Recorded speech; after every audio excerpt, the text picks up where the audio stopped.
શું છે આ સીએએ, કોણ અને કેવી રીતે મળશે નાગરિકતા, જાણો આજના આ વિડીયોમાં। ભારતીય નાગરિકતા અધિનિયમ સંશોધનને 5 વર્ષ પહેલા મંજૂરી આપવામાં આવી હતી, જો કે તેના અમલ માટે જાહેરાત હવે કરવામાં આવી છે। લોકસભા ચૂંટણી પહેલા સીએએ ને લઈને મોટા સમાચાર આવ્યા છે।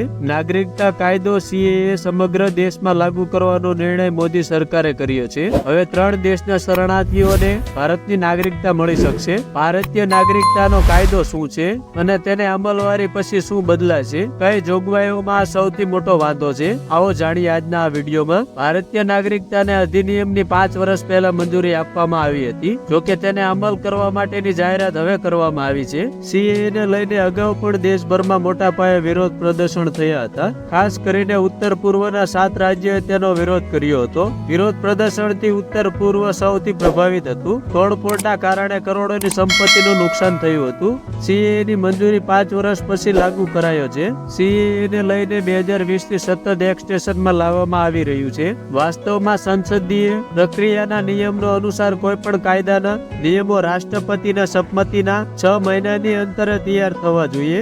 જો આમ ન થાય તો લોકસભા અને રાજ્યસભામાં ગૌણ વિધાન સમિતિઓ પાસે વિસ્તરણની માંગણી કરવી જોઈએ। સીએએ ના કિસ્સામાં 2020 થી ગૃહ મંત્રાલય નિયમો બનાવવા માટે નિયમિત અંતરેલ સંસદીય સમિતિઓ પાસેથી એક્સટેન્શન લઈ રહ્યું હતું। તો પ્રશ્ન એ પણ થાય તો હવે શું બદલાશે? તો મિત્રો, નાગરિકતા આપવાનો અધિકાર સંપૂર્ણ રીતે કેન્દ્ર સરકાર આપશે। પાકિસ્તાન, બાંગ્લાદેશ અને અફઘાનિસ્તાનમાંથી હિન્દુ, શીખ, બૌદ્ધ, જૈન, ખ્રિસ્તી અને પારસી ધર્મના શરણાર્થીઓને ભારતીય નાગરિકતા આપવામાં આવશે। 31 ડિસેમ્બર 2014 પહેલા ભારતમાં આવીને સ્થાપિત થયેલા લોકોને જ ભારતીય નાગરિકતા મળશે। આ કાયદા હેઠળ તે લોકોને ગેરકાયદેસર ઇમિગ્રેશન ગણવામાં આવ્યા છે, જેઓ માન્ય મુસાફરી દસ્તાવેજો એટલે કે પાસપોર્ટ અને વિઝા વિના ભારતમાં પ્રવેશ્યા છે અથવા માન્ય દસ્તાવેજો સાથે આવ્યા છે, પરંતુ નિર્ધારિત સમયગાળા કરતા પણ વધુ સમય અહીં રોકાયા છે। 9 રાજ્યોમાં આવશે આ નાગરિકતા: ગુજરાત, મહારાષ્ટ્ર, રાજસ્થાન, છત્તીસગઢ, હરિયાણા, પંજાબ, મધ્યપ્રદેશ,